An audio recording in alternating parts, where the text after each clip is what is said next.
I'm Pat Doris. Welcome to The Story. Tonight we're going to continue my investigation in Eastern Oregon, where thousands of people are using private wells that tap into polluted water. Last night we introduced you to some of the people who've been drinking that water, many of them unaware of the danger. Tonight we're taking a closer look at industry, which is where most of that pollution comes from. You can see we have a full slate of stories coming your way later this week. Regulators, solutions, and reaction, all to shine a light on this problem that few of us have ever heard of despite its serious consequences. But let's get back to industry. In Morrow and Umatilla counties, it's all about agriculture. The rural section of Oregon there has unique soil that is prime for potatoes and onions and other vegetables. And for generations of Oregonians there, farming is a way of life.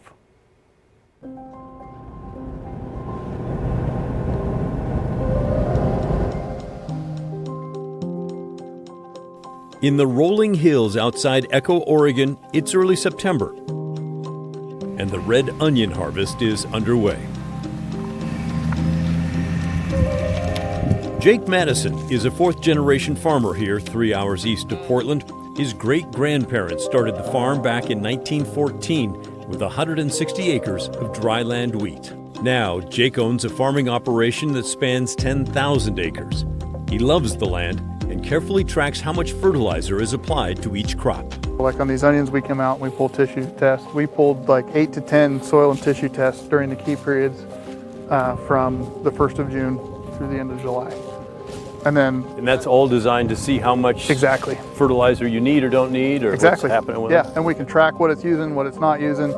His fields and the others around here were carved by the great floods that swept down the Columbia River drainage from glacial Lake Missoula during the Ice Age.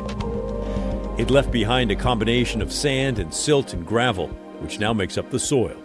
It's perfect for growing onions and potatoes, but if too much liquid fertilizer is applied to this land, it can easily drain into deeper ground and reach the aquifer below. Fertilizer contains nitrates, odorless and colorless, in high levels dangerous for humans. It may cause miscarriages, thyroid disorders, birth defects, and cancer. In northern Morrow County, the soil is primed for leaching liquid into the aquifer below. This map reveals the challenging conditions. Red shows the high chance of fertilizer with nitrates leaching into that groundwater. Boardman, Iragon, and Umatilla have some of the worst soils for that. Farms cover 180,000 acres in this area. Jake, over in Echo, faces a moderate risk. Still, he does extensive testing to keep his fertilizer out of that aquifer. You know, we know how every inch of water that's going on the field, we know where it's going. We know every pound of nitrogen that's going on every field, we know where it's going. We've got the soil tests on the front end and the back end to make sure that, you know, we can prove we're not leaching it everywhere. I mean, this isn't 50 years ago, right? From that standpoint, when everything was cheap and if more was good, more is better. And so from that, you know, we manage and account for everything. But, as he mentioned, it hasn't always been that way, and even today, most other farmers are not required to monitor their fields as closely as Jake. He's part of a special program. But for most of the 180,000 acres of irrigated farmland above the aquifer, there is no restriction on how much liquid fertilizer can be put on the land, no restrictions on when it can be applied, and since they're not regulated, there's no way to know how much liquid fertilizer is being used and whether any of it is continuing to leach into the aquifer. The result? The groundwater under a huge part of Morrow and Umatilla counties is contaminated with nitrates. Some areas contain dangerous levels. The potential contamination stretches over 562 square miles. As many as 12,000 people who get their water from backyard wells are in danger. Who polluted the aquifer? There's no individual culprit, but back in 2011, 3 state agencies studied the issue and found 3 main contributors. Researchers found that roughly 82% of the nitrates came from irrigated agriculture, basically those farmers using irrigation sprinklers. 8% came from pastures, probably fertilizers, along with animal waste as they grazed the fields. 4.5 came from food processors. Those are companies that wash produce brought in from the fields, then send that water back out to irrigators. Other sources include fertilizing lawns and leaks from septic tanks. A later version of the report separated out liquid manure that comes from places like feedlots called CAFOs. That lowered the number for irrigated agriculture, but you get the idea. Ag is still the elephant in the room. Researchers believe that farmers putting too much liquid fertilizer on the ground in the past played a big role in the contamination, but it's unclear if current farming practices are making things worse or maybe even better. And scientists are not able to clearly tell when looking at water samples if they're seeing nitrates from years ago or days ago, and whether it came from farming or something else. The state of Oregon has given lip service to doing something to help for a long time. A variety of state agencies are involved. The Department of Environmental Quality is technically in charge, but appears none of the agencies have taken ownership of the overall problem. As a result, the state has failed to make meaningful change for more than 30 years. In fact, the problem is now worse than before. This graphic shows with the arrows there where the pollution got worse from 1991 through May of 2016. Green arrows show pollution levels getting better. Boardman is to the left, Echo is toward the bottom right. The numbers were compiled using test wells across the area. 52% of the wells had increasing trends of pollution, 32% had decreasing trends, and 13% had no change. Over the years, irrigated farming has expanded in the counties. A former top DEQ official says that expansion is a big part of the nitrate problem. It started with the advent of large-scale irrigation in this area. And then with the increase in agriculture, of course, then you get food processors to deal with the products that are being grown, and that creates wastewater that is also rich in nutrients. So we have both wastewater and fertilizer. Mitch Wogamot is retired now, but he used to run the eastern region of Oregon for the DEQ. Not any one farm is a problem, but when you have thousands of acres that are being irrigated fairly heavily and fertilizer put on it in these really porous sandy soils in this area, it's very difficult to keep it from leaching down into the aquifer. In addition to farmers, nitrate water is spread on the land by the Port of Morrow. We know more about its use because it's regulated by the state with water permits. The port is a government entity located along the Columbia River near Boardman. Its purpose is economic development for Morrow County. It has docks and rail lines and an airport and cold storage and 4 industrial parks with attractive deals to lure companies to move there. It's also located along Interstate 84 and other major trucking routes. The port started 64 years ago, and it's wildly successful today. The Port of Morrow now has 46 companies located there.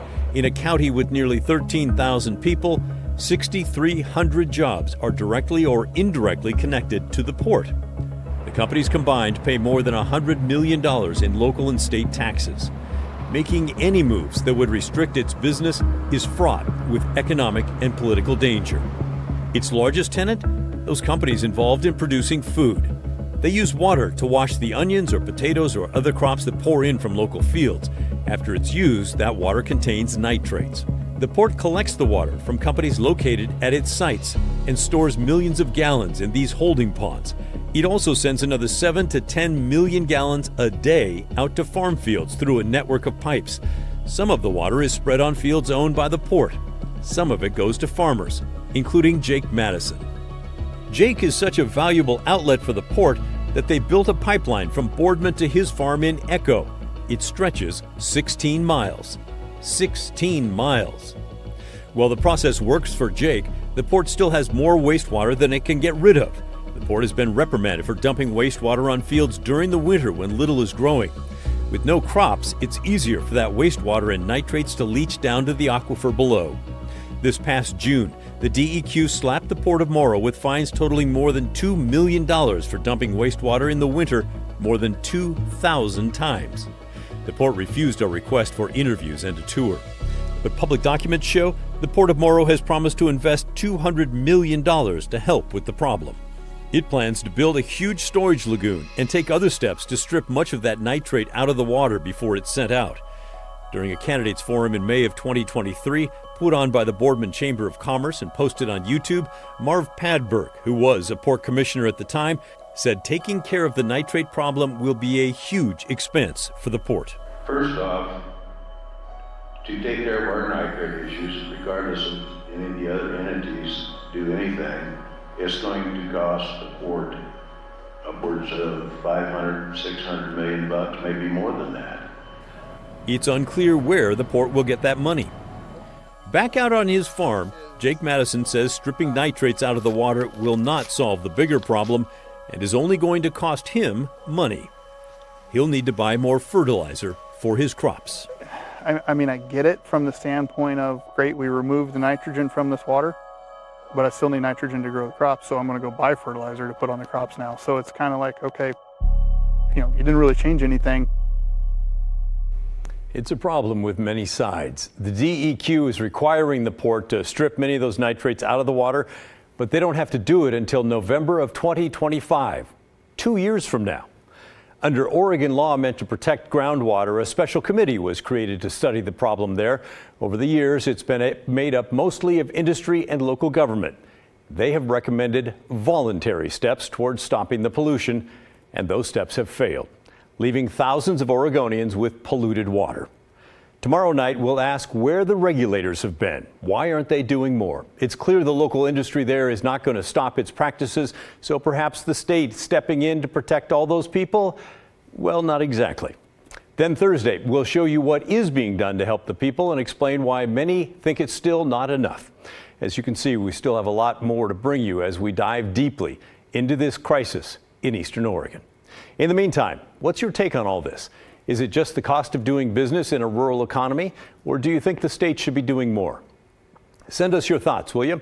You can email us here at thestory@kgw.com or call and leave a voicemail. The number's 503-226-5090. I look forward to hearing from you. And while we're pondering your thoughts on tonight's story, let's take a moment to look back at what you had to say about last night's segment, which featured people there who believe their tainted water is to blame for their serious health issues. John and Jan wrote to us, "This is horrific and an injustice to all the families who've been affected. Lives have been changed forever. It appears that this has clearly been ignored at various levels of our state, regional, and local government, among others. Embarrassing and shameful at the least for a state that professes to be environmentally enlightened and so focused on climate change and its impact." A viewer named Karen told us that she grew up where the water is contaminated. Kids born in the area have early onset dental issues, skin issues, cancers, and other diseases more common in older people. I myself had 2 miscarriages, she writes. I moved to the Portland area 20-some years ago, but am hopeful that bringing this issue to more people's attention will help in solving the problem. And while plenty of you focused on the people we featured in our story, some took aim at the political and economic climate in that part of Eastern Oregon.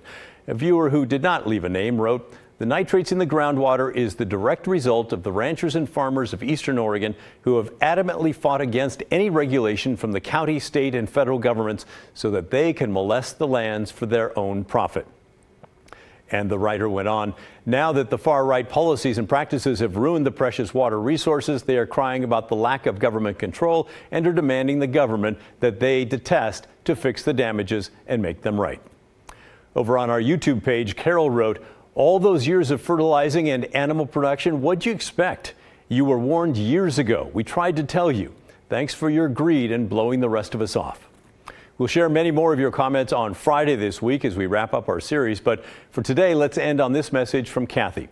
"The story is a welcome improvement and news we look forward to following nightly. Thank you for a smarter version of delivering news that we need to know as Oregonians. Your coverage on mental health and addictive problems, politics, and regional issues such as the latest groundwater series is informative and helpful as we think about how to affect change." Thanks for your kind words there, Kathy. Be sure to tell your friends where they can find a newscast that really is not like anything else in this area. We're on every weeknight at 6:30 here on KGW. Now, before we leave this topic tonight, I do want to direct you to a terrific series of reports on this by the Oregon Capital Chronicle. I saw one of their stories, and I was then inspired to start digging into this mess myself. Reporter Alex Baumhart wrote the stories, which were deeply reported and very well researched. The stories first appeared last summer before an emergency declaration was made in Morrow County over the polluted waters, and the stories brought change. It also brought awards. It won a National Headliner Award for online investigative reporting, along with a top mention in the Society of Environmental Journalists in their international competition. If you care about environmental issues, you should check out those stories. Just go to OregonCapitalChronicle.com and search for the Port of Morrow. There's no paywall. It's all free. Congratulations to Alex and everyone else involved.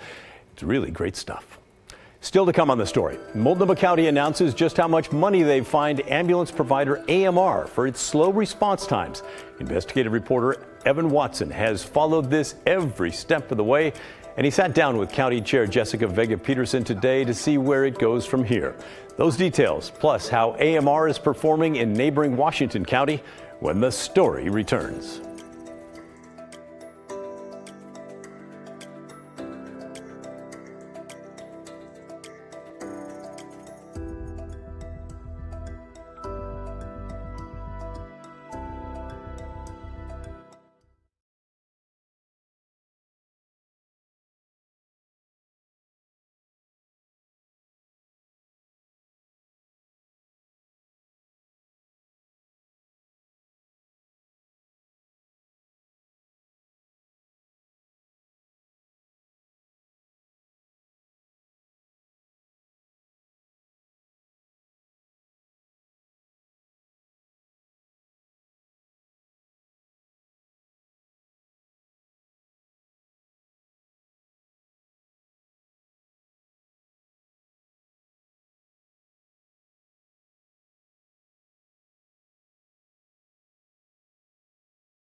Multnomah County has run out of patience with ambulance provider AMR and is fining them $500,000 for late ambulance responses.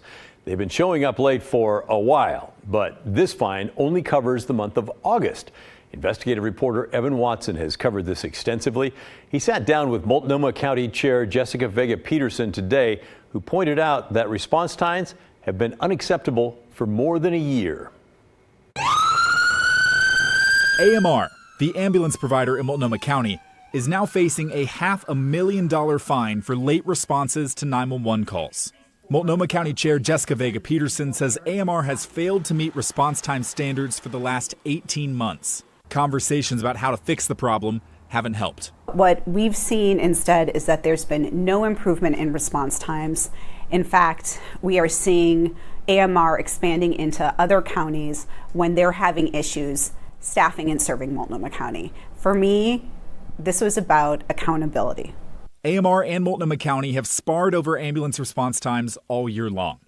AMR saying a national paramedic shortage and the county's rigid 2 paramedic per ambulance requirement are preventing them from improving performance. Multnomah County leaders swear by their 2 paramedic system, saying it provides better health care, Vega Peterson points to a lack of investment as the issue. Our neighboring counties who don't have a 2-paramedic model, they're still running into difficulties with AMR being able to respond in the time that they're obligated to. So it's not something that they can just pin on the model. It really has to do with their ability to staff and train and retain the people that we need working here. The county is fining AMR $513,000 for late responses just within the month of August, using guidelines from the ambulance service contract.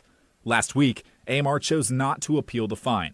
Vega Peterson says the county wants to use the fine money for things like paramedic and EMT scholarships, training and retention and hiring incentives. Will Multnomah County continue to fine AMR for the months going forward if response times don't improve? You know, that is definitely a possibility. It's something that we have the ability to do. AMR ambulance crews are supposed to get to most life-threatening emergencies within 8 minutes.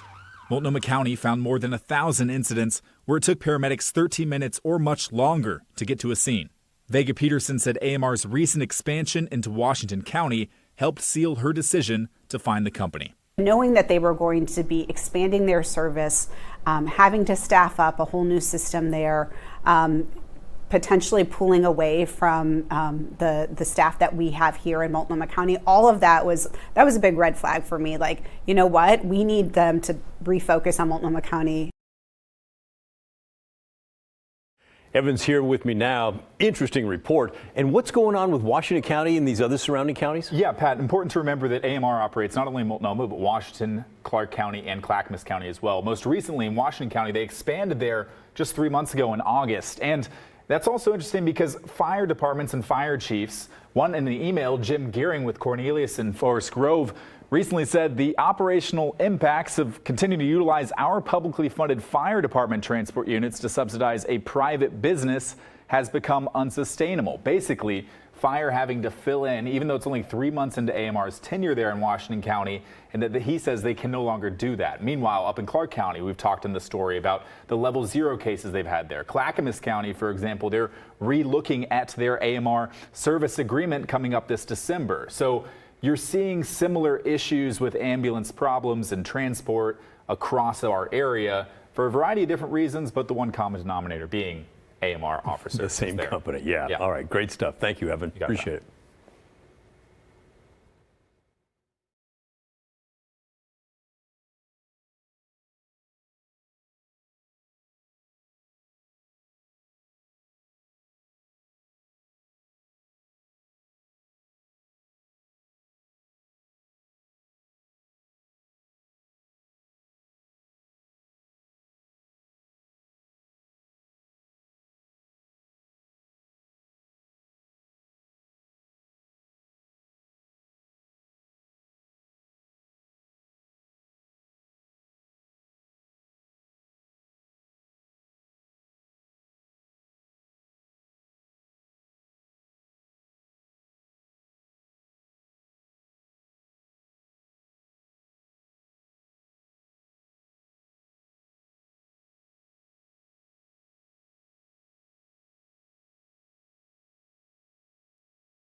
Here's a bit of sports news in tonight. A judge has ruled in favor of Oregon State and Washington State in a lawsuit over the future of the Pac-12.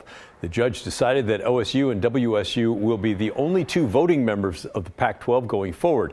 The other 10 schools will be permitted to be in the meetings, but they're not going to be able to vote. The Beavers and the Cougars filed a lawsuit after all the other Pac-12 schools left for other conferences, the Big Ten, the Big 12, and the ACC. So why does this matter? Well, simply because there are millions of dollars on the line here, and OSU and WSU argued that they should be the only ones deciding the fate of the remaining assets, since they're the only schools left in the conference.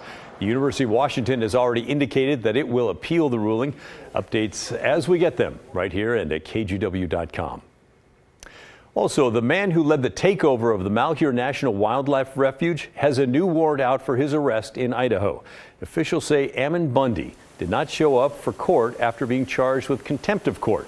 The case stems from the dispute with a hospital in Boise that started last year. Bundy and members of several of his groups protested outside the hospital after a couple lost custody of their baby. Bundy lost a defamation lawsuit and was ordered to pay $52 million and remove defamatory messages about the hospital from his website. When he did not do that, he was charged with contempt. The arrest warrant was issued after he missed his court date yesterday. Bundy says he does not regret a thing.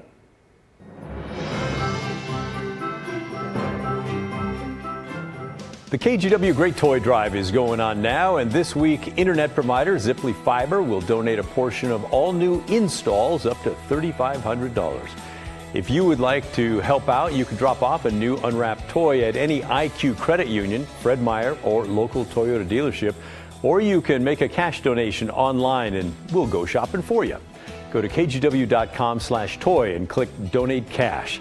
Help bring a little joy to local kids this holiday season. It'll make you and everybody feel better. Hey, that's the end of our show. Thanks so much for watching. And remember, the story, our collective story, that never ends. Part 3 of my Eastern Oregon Water Series is tomorrow. We're going to be focusing on the regulators. Where have they been? Hope to see you then. Good night.